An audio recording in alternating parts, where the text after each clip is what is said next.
السلام علیکم ورحمۃ اللہ وبرکاتہ۔ آج ہم انشاءاللہ سورہ بقرہ سے سٹارٹ کریں گے۔ سورہ بقرہ کا یہ قرآن شریف کا پہلا سورت ہے، اور سورہ بقرہ کا جو نام ہے یہ احادیث اور صحابہ رضی اللہ عنہ سے اس کے آثار ملتے ہیں، مطلب یہ ثابت ہے وہاں سے۔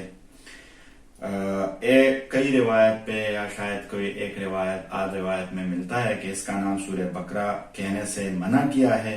لیکن وہ روایت صحیح نہیں ہے۔ تفسیر ابن کثیر نے یہ لکھا ہے۔ سورہ بقرہ کے جو آیات ہے 286 اس میں آیات ہے، اور 6221 اس میں کلمات ہے، اور 25500 ان کے حروف ہے۔ یہ جو اس کے آیات اور کلمات اور حروف کا جو ڈیٹیل ہے یہ بھی تفسیر ابن کثیر نے ذکر کی ہے۔ یہ سورت مدنی ہے، جیسے پہلے بتایا گیا تھا کہ کچھ سورتیں مکی ہوتی ہے کچھ مدنی، تو یہ سورت مدنی ہے، لیکن یہ سورت مدنی ہے، ہجرت مدینہ کے بعد نازل ہوئی، اگرچہ اس کے بعض آیات مکہ مکرمہ میں حج کے وقت نازل ہوئی، مگر مفسرین اس کو مدنی کہلاتے ہیں۔ یہ پہلے بتایا گیا تھا کہ اگر مکے میں بھی نازل ہو جائے، لیکن نبی پاک صلی اللہ علیہ وسلم کے مدینہ ہجرت جانے کے بعد یہ اس میں ایک آیت ہے ربا کا جو سود کے بارے میں نازل ہوا ہے، وہ مکے میں نازل ہوا، لیکن مدینے سے نبی پاک صلی اللہ علیہ وسلم واپس ہجرت کر کے آئے تھے، تو اس ٹائم یہ آیت نازل ہوئی۔ بہرحال مکی صورت مدنی صورت کیا ہے اس کی تعریف میں نے پہلے کی تھی، اور اس میں ایک آیت ہے وَاتَّقُوا يَوْمًا تُرْجَعُونَ فِيهِ إِلَى اللَّهِ، یہ بھی مکے میں نازل ہوئی، 10 ہجری کو نازل ہوئی۔ ذی الحج کو منا کے مقام پر نبی پاک صلی اللہ علیہ وسلم جب حجت الوداع کے فرائض ادا کرنے میں مشغول تھے، مطلب حج میں جب حجت الوداع کے فرائض ادا کرنے میں مشغول تھے، تو اسی وقت یہ آیت نازل ہوئی وَاتَّقُوا يَوْمًا تُرْجَعُونَ فِيهِ إِلَى اللَّهِ، اور یہ قرآن شریف کی آخری آیت ہے۔ اس کے 80 دن بعد، یہ تفسیر قرطبی نے یہ ذکر کیا ہے، اس کے 80 دن بعد یا 90 دن بعد ہمارے نبی پاک صلی اللہ علیہ وسلم دنیا سے تشریف لے گئے، اور وحی کا سلسلہ ختم ہو گیا، مکمل ختم ہو گیا، یہ قرآن حدیث یہ بند ہو گئی۔ اس کے بعد اگر کوئی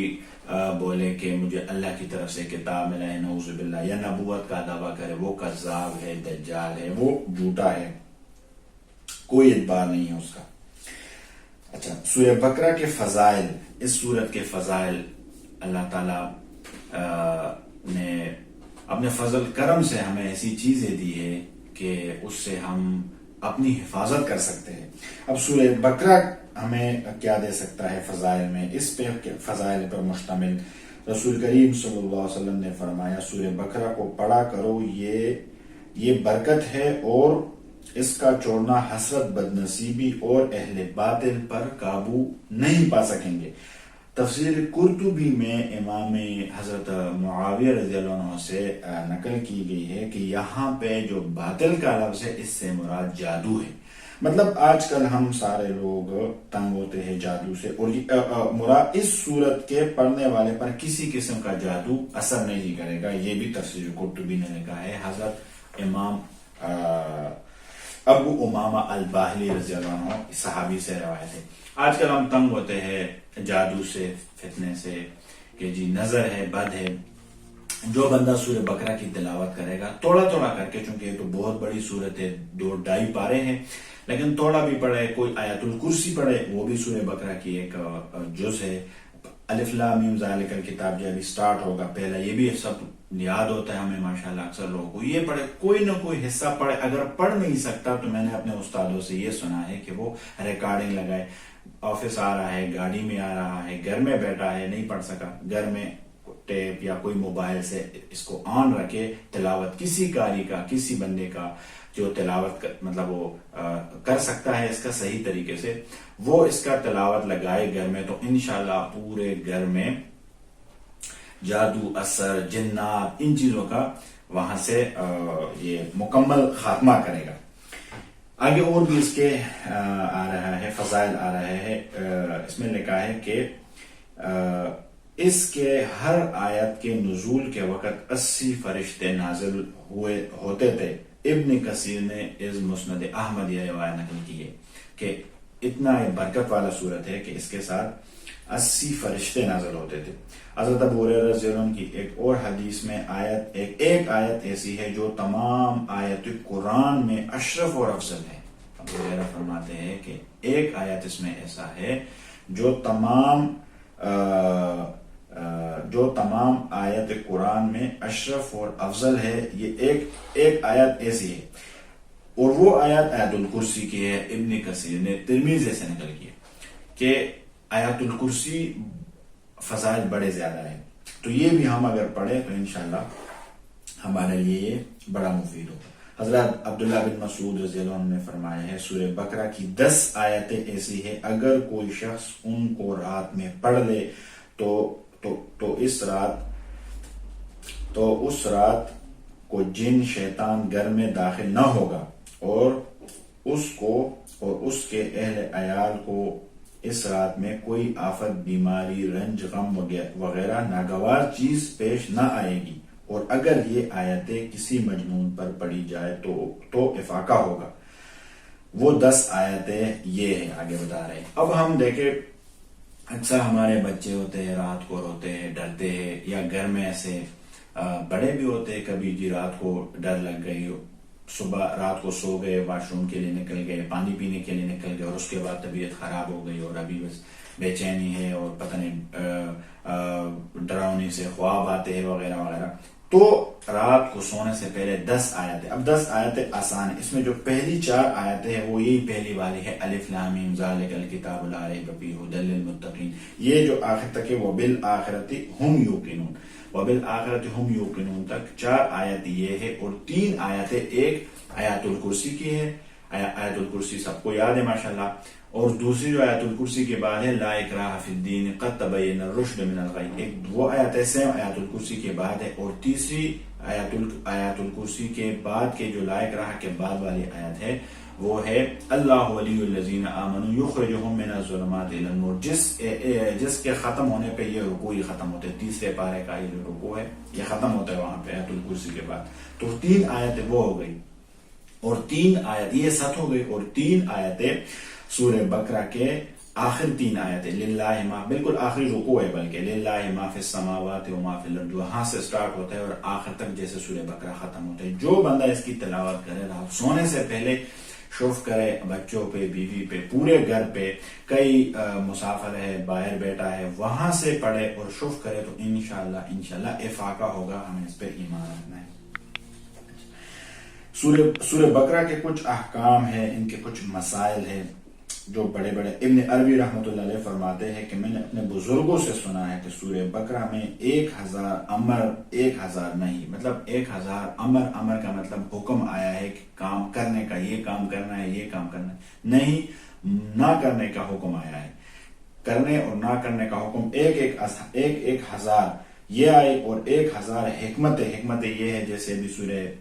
کچھ ہمارے سامنے آئے آیت الکرسی کے فضائل، اور اس طرح کوئی 10 آیتیں جو اور آ گئی اس کے فضائل، اور 1000 خبر اور 1000 قصص بھی اس میں آ رہے ہیں، موسیٰ علیہ السلام کا سورہ بقرہ میں، بقرہ کا جو گائے والا واقعہ بنی اسرائیل والا وہ آئے گا اس میں، اور بھی واقعات اس میں آئیں گے، طلاق اور اس طرح ساری چیزیں اس میں آئیں گی، یہ تفسیر قرطبی نے نقل کی۔ حضرت فاروق اعظم رضی اللہ عنہ نے جب سورہ بقرہ کو تفسیر کے ساتھ پڑھا تو اس کی تعلیم میں 12 سال خرچ ہو گئے، 12 سال میں جناب اس نے سورہ بقرہ کی تفسیر اور ترجمہ اور تفسیر کی تھی، مطلب اتنے وہ دھیان سے پڑھتے تھے، اتنے غور سے پڑھتے تھے، چونکہ اللہ کے ذات سے براہ راست نکلا ہوا علم ہے۔ ایک سورت یا ایک بسم اللہ پہ جب لکھنے پہ آئے علماء کرام تو جلدوں کے جلد بھر لیتے، یہ تو پورے سورہ بقرہ ہے. اور حضرت عبداللہ بن مسعود رضی اللہ عنہ نے 8 سال میں پڑھی تھی. یہ تفسیر قرطبی نے لکھا ہے. حضرت عمر رضی اللہ عنہ نے 12 سال میں اور حضرت عبداللہ بن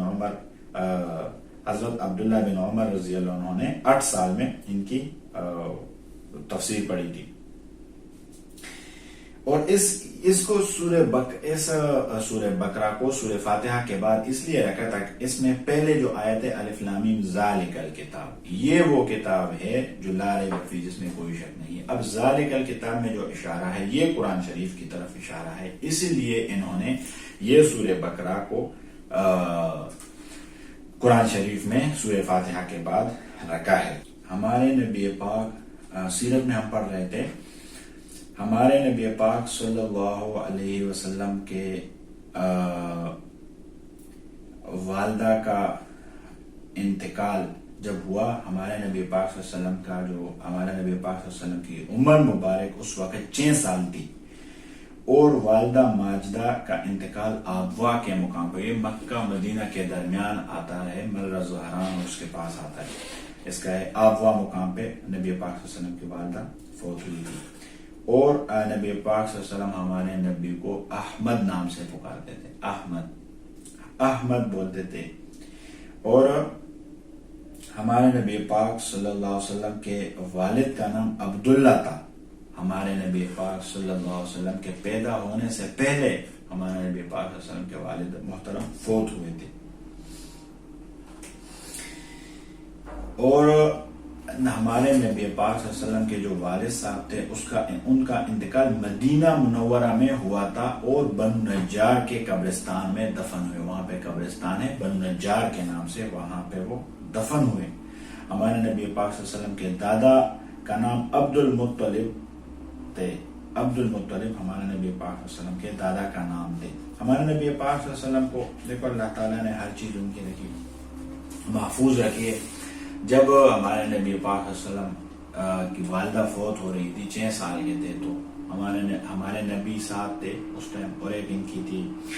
ام ایمن، ان کی ایک تھی باندھی بھی تھی، ماں بھی تھی، ان دودھ بھی پلائے. تو اس ٹائم ہمارے نبی پاک صلی اللہ علیہ وسلم کے والدہ محترم نے 2 جملے پڑھے تھے. ایک کل حی میت و کل جدید بال و انی ولدت طہرا، کہ بیٹے ہر نئے چیز نے مرنا ہے، ہر جوانی نے ڈلنا ہے، ہر حسن کو ختم ہونا ہے، ہر طاقت کو اس کو ضعف آنی ہے. یہ ساری اس میں معنی اکٹھے ہوئے. اور میں نے ایک ایسے بچے کو جوڑا ہے جس کا نام دنیا کے کونے کونے تک، دنیا کے چپے چپے تک پہنچے گا، اور وہ یہی ہے کہ نبی پاک صلی اللہ علیہ وسلم کے سیرت، نبی پاک صلی اللہ علیہ وسلم کے قرآن، جو تفسیر، جو اس نے ہمیں جو ایک بات جو اس نے کی ہے وہ اللہ تعالیٰ نے محفوظ رکھی، ہمیں تک پہنچائی. اور اللہ تعالیٰ نے ایسے لوگوں کو پیدا کیا، ایسے لوگوں کو ذمہ لگا لیا جو اس کی تبلیغ کرتے ہیں اور لوگوں کو پہنچانے میں وہ لگے ہیں، محنت کر رہے ہیں، زندگیاں لگا رہے ہیں. ہم بھی انشاءاللہ نیت کریں جو ہم سنتے ہیں دوسروں کو پہنچائے. جو ہم دیکھو ایک بات میں نے رائیونڈ کے اجتماع میں سنی تھی، مولانا سعد صاحب رحمۃ اللہ علیہ فرما رہے تھے کہ کوئی بندہ کسی کو مسجد میں لے کے آئے نماز کے واسطے، نماز پڑھانے کے واسطے، اس بندے نے نماز پڑھی، اس بندے نے جو یہ لے کے آیا ہے اس نے اپنی بھی نماز پڑھی، اس کے وضو میں، اس کے نماز پڑھنے میں کوئی کوتاہی تھی، اس کا نماز مطلب نہیں ہوا. لیکن جو بندہ لے کے آیا تھا اس نے جو نماز پڑھی اس کو پورا ثواب ملے گا. اگر اس کی نماز بھی نہیں ہوئی، مثال اس کے وضو، اس کے کپڑے ناپاک تھے یا وضو ٹھیک نہیں تھے، نماز کا سبب، لیکن اس کے آنے کی وجہ سے اللہ تعالیٰ اس بندے کو پورے ایک نماز پڑھنے مکمل ثواب دے گا اللہ تعالیٰ. تو ہم اسی نیت سے مطلب ان کو دوسروں کو ان کی تبلیغ کرے، دوسروں کو بات کرے، کوئی نہ کوئی ہماری وجہ سے رائے راست پہ آئے گا، اللہ تعالیٰ ہمیں انشاءاللہ اس کی نیکیوں ہمارے کھاتے میں آتی جائے گی. آج انشاءاللہ اتنا ہی کافی ہے. صدق اللہ العظیم. اللہ ہمیں عمل کی توفیق دے. جزاک اللہ.